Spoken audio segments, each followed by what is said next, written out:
Alpha, I got another story for you today. Today's story is Winnie-the-Pooh, in which Eeyore loses a tail and Pooh finds one. The old gray donkey, Eeyore, stood by himself in a thistly corner of the forest, his front feet well apart, his head on one side, and thought about things. Sometimes he thought sadly to himself, "Why?" And sometimes he thought, "Wherefore?" And sometimes he thought, "Inasmuch as which," and sometimes he didn't quite know what he was thinking about. So when Winnie-the-Pooh came stumping along, Eeyore was very glad to be able to stop thinking for a little bit in order to say, "How do you do?" in a gloomy manner to him. "And how are you?" said Winnie-the-Pooh. Eeyore shook his head from side to side. "Not very how," he said. "I don't seem to have felt at all how for a long time." "Dear, dear," said Pooh. "I'm sorry about that. Let's have a look at you." So Eeyore stood there gazing sadly at the ground. "Oh, so sad." And Winnie-the-Pooh walked all around him once. "Why, what's happened to your tail?" he said in surprise. "What has happened to it?" said Eeyore. "It isn't there." "Are you sure?" "Well, either a tail is there or it isn't there. You can't make a mistake about that, and yours isn't there." "Then what is?" "Nothing." "Let's have a look," said Eeyore, and he turned slowly around to the place where his tail had been a little while ago, and then, finding he couldn't catch it up, he turned around the other way until he came back to where he was at first, and then he put his head down and looked between his front legs, and at last he said, with a long, sad sigh, "I believe you're right." "Of course I'm right," said Pooh. "That accounts for a good deal," said Eeyore, gloomily. "It explains everything. No wonder." "You must have left it somewhere," said Winnie-the-Pooh. "Somebody must have taken it," said Eeyore. "How like them," he added after a long silence. Pooh felt he ought to say something helpful about it, but didn't quite know what, so he decided to do something helpful instead. "Eeyore," he said solemnly, "I, Winnie-the-Pooh, will find your tail for you." "Thank you, Pooh," answered Eeyore. "You're a real friend," said he. "Not like some," he said. So Winnie-the-Pooh went off to find Eeyore's tail. It was a fine spring morning in the forest as he started out. Little soft clouds played happily in a blue sky, skipping from time to time in front of the sun as if they had come to put it out, and then sliding away suddenly so that the next might have its turn.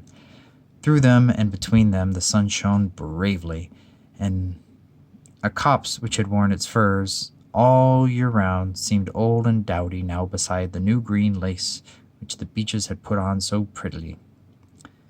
Through copse and spinney marched Bear, down open slopes of gorse and heather, over rocky beds of streams, up steep banks of sandstone, into the heather again, so at last, tired and hungry, to the 100-acre wood, for it was in the 100-acre wood that Owl lived. "And if anyone knows anything about anything," said Bear to himself, "it's Owl who knows something about something," he said. "My name's not Winnie-the-Pooh," he said. "Which it is," he added, "so there you are." Owl lived at the Chestnuts, an old-world residence of great charm, which was grander than anybody else's, or so seemed Bear, because it had both a knocker and a bell pull. And under the knocker there was a notice which said, "Please ring if an answer is required." Underneath the bell pull there was a notice which said, "Please knock if an answer is not required." These notices had been written by Christopher Robin, who was the only one in the forest who could spell. For Owl, wise though he was in many ways, able to read and write and spell his own name, wow, yet somehow went all to pieces over delicate words like measles and buttered toast. Winnie-the-Pooh read the two notices very carefully, first from left to right, and afterwards, in case he had missed some of it, from right to left. Then, to make quite sure, he knocked and pulled the knocker. and he pulled and knocked the bell rope. And he called out in a very loud voice, "Owl, I require an answer. It's Bear speaking." And the door opened, and Owl looked out. "Hello, Pooh," he said. "How's things?" "Terrible and sad," said Pooh, "because Eeyore, who is a friend of mine, has lost his tail, and he's moping about. So, could you very kindly tell me how to find it for him?" "Well," said Owl, "the customary procedure in such cases is as follows." "What does crust-a-monkey proceed cake mean?" said Pooh, "for I am a bear of very little brain, and long words bother me." "It means the thing to do." "Oh, as long as it means that, I don't mind," said Pooh. The thing to do is as follows. First, issue a reward. Then, just a moment," said Pooh, holding up his paw. "What do we do to this? What you were saying? You sneezed just as you were going to tell me." "I didn't sneeze." "Yes, you did, Owl." "Oh, excuse me, Pooh. I did not. You can't sneeze without knowing it." "Well, you can't know it without something having been sneezed." "What I said was, first issue a reward." "You're doing it again," said Pooh sadly. "A reward," said Owl very loudly. "We write a notice to say that we will give a large something to anybody who finds Eeyore's tail."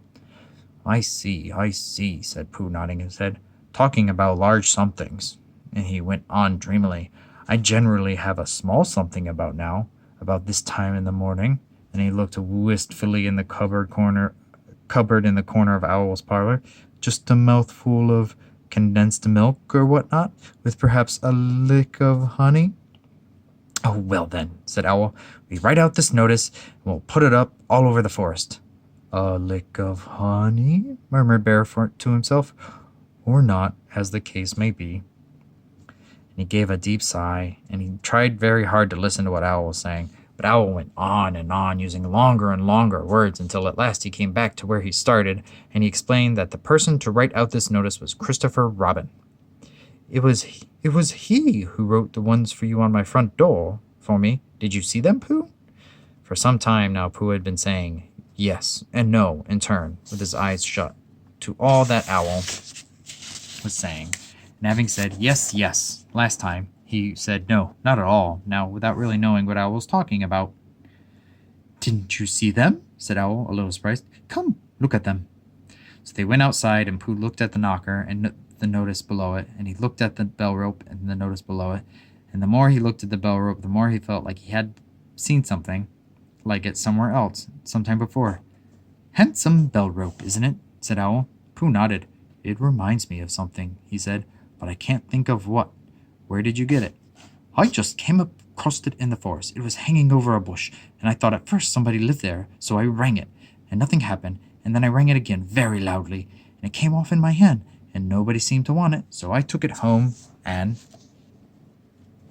"That's the knocker. Huh? What's that look like?" "It looks like a tail." "Owl," said Pooh solemnly, "you made a mistake. Somebody did want it." "Who?" "Eeyore. My dear friend Eeyore. He was fond of it." "Fond of it?" "Attached to it," said Winnie-the-Pooh sadly.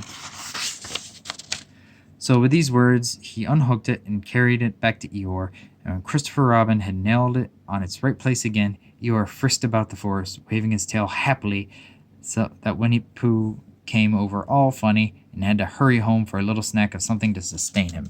And wiping his mouth, half an hour afterwards, he sang to himself proudly, "Who found the tail?" "I," said Pooh, "at 1:45. It was only 11:15, really. "I found the tail." Look how happy Eeyore is. He's got his tail, and he's playing. Oh, what a happy Eeyore. The end. Well, I'm glad Pooh was able to help Eeyore find his tail. I love you and I miss you, and I'll talk to you soon. Bye-bye.